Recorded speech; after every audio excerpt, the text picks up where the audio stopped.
worst come to worst, it can be your coaster. You're not going to ruin it. It's waterproof. So cradle to cradle is both ways on this thing. So how do you know if I'm holding it upside down or not? Hello, readers and friends across the internet. Welcome back to Read Much. So glad you can join us. My name's Stephen Walls, and today I'm going to be doing a review on a physical book that's not made of paper. That's right. This book is not an ebook, so it's a physical book, but has zero paper in it. Let's get into it. Cradle to Cradle. This book is written by William McDonough and Michael Braghart. I am probably saying that wrong. I will put their name right here so that you can look up this book. This book I had to read in college. I am a civil engineer by trade, and in college I had taken an environmental course, and this was one of the books that was recommended to me. I say recommended to me, recommended to us, and we had to read it. But I just remember reading this book and being shocked that this is, I mean, do you see it shining? It shines kind of throughout. Now, I never had a glare like to cause problems reading, but this is a waterproof plastic book. I really haven't, I should. I haven't tried pouring water on it because I just believe it, but it's super heavy. You can see the glossy color to it. But it's a plastic book. I was shocked. Anyway, this book was very interesting. It's trying to reshape how we think things are made. A lot of the times we create products to solve a problem, which of course that's what you do. That's how you make money. The issue is once that product has finished with its life, its service life, what do you do with it? Most of the time, at least here in the United States, it probably ends up inside of a plastic bag that it goes to a landfill. There it will sit for years and years and years because it can't degrade in a plastic bag, and most of the stuff in the bag isn't biodegradable anyway.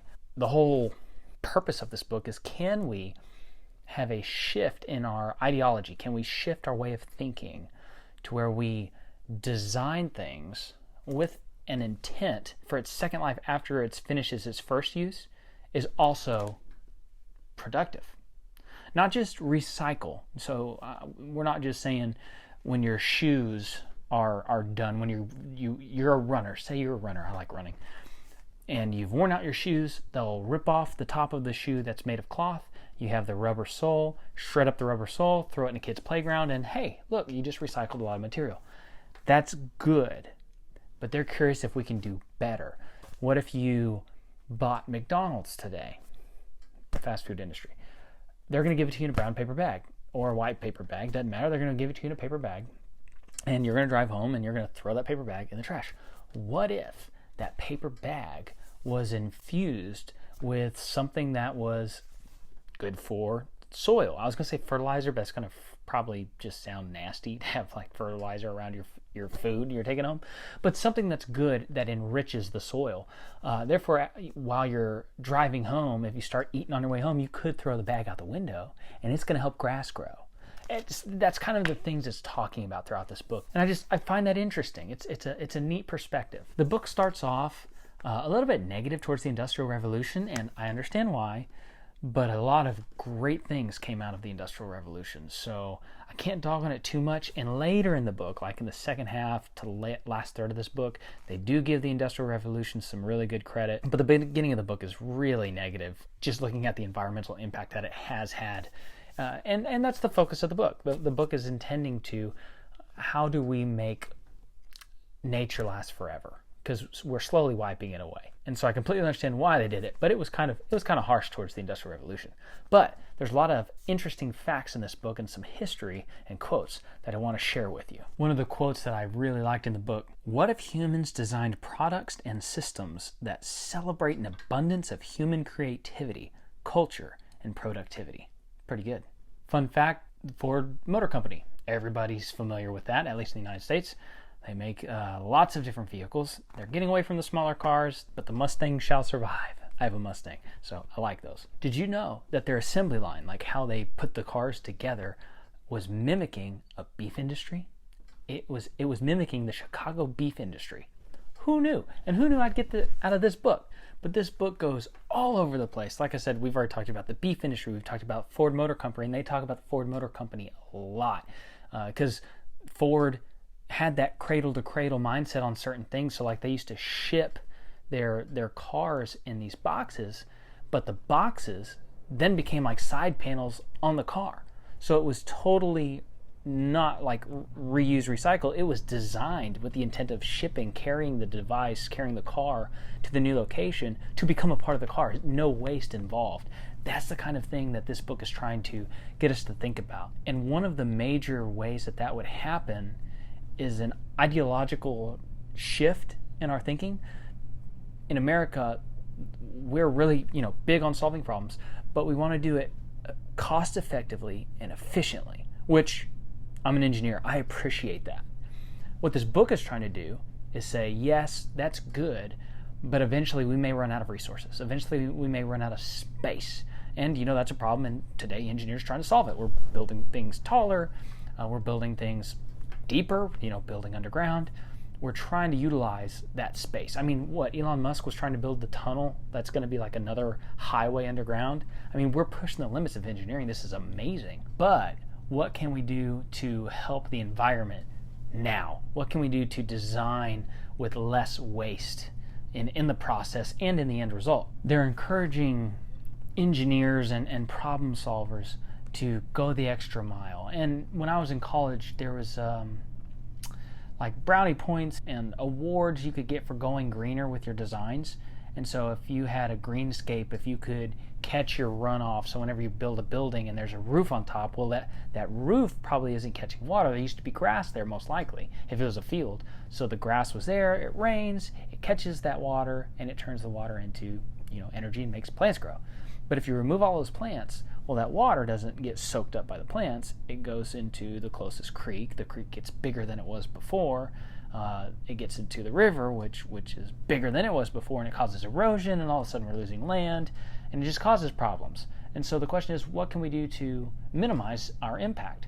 And so it's talking about designing grass cover on roofs. Can you build trees up there? Can you make gardens? What can you do to help offset our impact to nature? I mean, if you think about it, a lot of companies and different kinds of manufacturers, they're getting forced to go green. They're being forced to hit the bare minimum. The book encourages us to promote and celebrate that mindset. Celebrate companies that are trying to not just meet the bare minimum, but exceed it.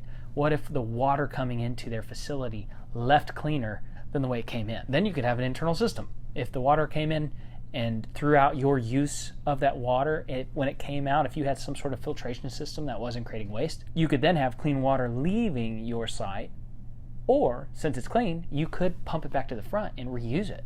See that? It's not cradle to grave. You're not getting rid of water that's bad for the environment. You could be reusing that water, and any excess you could spill out into the environment, and it's cleaner than it was before. That's a pro for the environment. Another concept that they had about just the whole not just reuse, reduce, recycle, they want to do better than that, was what if you made books like this?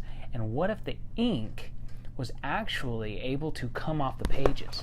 What if the ink, because these pages are going to last forever. They're made of plastic. This was a good idea because this plastic's not in the landfill. Throughout this book, they would like it to be better than that. And then you can go to the argument, well, do an ebook. Okay, but now think about the ebook. You've got a plastic device with metal in it, and it's got a battery, it's got other things, so it's all over. We have room for improvement in every industry, and it's a fun thought exercise. But back to the ink. What if you had ink on these pages that if you superheated it or hit it with extremely hot water, the ink would come off? Then you could take this book back, and it has just under 200 pages in it. Yeah, just under 200 pages. What if you went back and had another book printed on this? So, we don't want this cover on here. Say it's just a blank cover, and you could just write in that ink whatever the name of the book is, and we're going to say that I want The Graveyard Book by, is it Neil Gaiman? You write that on the front, and then you take it to the store, and they print on these pages that book. And after you've read it, if you really liked it, you can keep it on here, pass it on. It's then an heirloom. Your great grandkids could have the book. Or if you just enjoyed it, you could just go wash your book again and just kind of get the next book. Almost like a download system. It's nice because if this copy ever gets wet, talk about taking this to the beach. You don't care if it gets sand or water on it, doesn't matter. As long as the water's not super hot, the ink's going to stay on there. It's just an interesting concept. Another topic that it discussed was, could you build buildings and systems to mimic the cherry tree? And it could be anything. It doesn't have to be a cherry tree. It could be any tree. It could be a flower. But it's just talking about some flowers when you go outside. So even okra has flowers. This happened to my okra plant that I planted last year. If you want to be a successful gardener or feel like a successful gardener, plant okra because it grows extremely well. And it's almost like you can't kill it until winter comes. But I'd walk out there and I never thought my okra was blooming.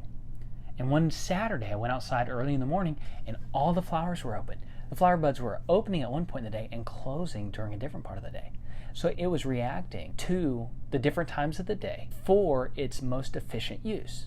It was trying to catch water, I guess. I don't know a lot about water and certain energy at some part of the day, and then it would close and hide itself from other parts of the day. It was very interesting. What can we do to create systems that better adapt to the environment it's in? If we could build different housing structures and different kinds of infrastructure and buildings to adapt to what's around it, we could make more efficient systems. At least that's what this book is talking about. I saw an interesting quote in an Airbnb in California that we went to, and it said, I am not inheriting the earth from my parents, I'm borrowing it from my children. And I, take it as you will, but it was just an interesting thought, and that's kind of how I approached this book. This book was kind of hard to read, to get through, because there's a lot of sciencey talk in there, and there's a lot of quoting other people that are like-minded to them that are heavy environmentalist kind of or heavy environmentalists, and that's not me. But this book did provide very good thought exercises. It did kind of encourage expanding the imagination, and I did enjoy that. I did have to fight to finish the book, and so it wasn't super engaging for me this time. This is the second time I read it. The first time I really enjoyed it was because I read it with a group, my college class, and we discussed it weekly. And so picking apart some of the ideas and concepts and thinking of ways you could utilize these different ideas and figure out ways these concepts sparked other ideas from my fellow peers was super fun back in college. But reading this by myself, it didn't excite me as much as it did before. I'm not trying to be harsh. That was just my initial feelings reading this book this second time through. But talking about the financing part, they have this interesting triangle.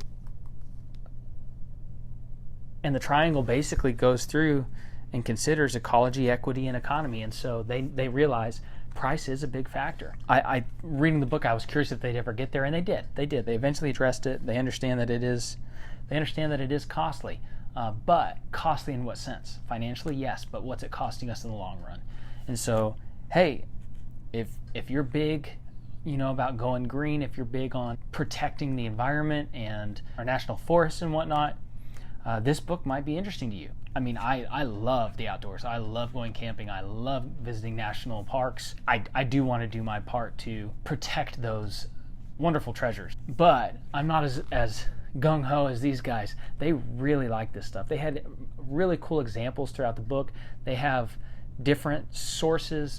They have different examples to where they've teamed up with different people, different companies around the world, and tried different things, different ways to build buildings, different way to make products. This book, for example, they really got into it. And so, kudos to these two guys. And in the back, they have little bios. They're both pretty accomplished gentlemen, and I was impressed. It is a very analytical book. It's a very scientist, environmentalist wrote the book. And so this is not just your lighthearted, fun read, but it was very thought-provoking, and I did appreciate that. Well, everyone, you have made it to the end of the video. Thank you for sticking with me. I have no clue how long this will be post-trimming, but right now my camera says I'm at 22 minutes into this thing. So, with that, I'm going to call it quits for the night. I hope you enjoyed this review. This may not be a book that you ever thought you would ever hear of, and I don't know if it's going to do well on this channel, but I wanted to put it in front of you because it was at least thought-provoking and interesting. Would I recommend it to you? if you're big environmentalist, if you're big on going green, if that floats your boat, this book might interest you. If you just want to own a book, a physical book that is not made of paper, you might want to buy this and add it to the collection. It's a great, great conversation. Man, my battery died. You kidding me? So yeah, it's a great conversation starter. It's an interesting book. It's made of recycled plastic, which means this book can be an awesome projectile. It's your perfect beach book, poolside book. And worst come to worst, it can be your coaster. You're not going to ruin it. It's waterproof. Anyway, I hope y'all have a wonderful day. If you liked this video, if you thought it was entertaining or engaging, or you learned something new, give it a thumbs up. Please feel free, if you enjoyed this content, to subscribe. And I really only have 2 questions for you. 1, what book do you think I should read next? Do you have any recommendations? Because I'm always looking for my next good read. And 2, do you even read much? Bye.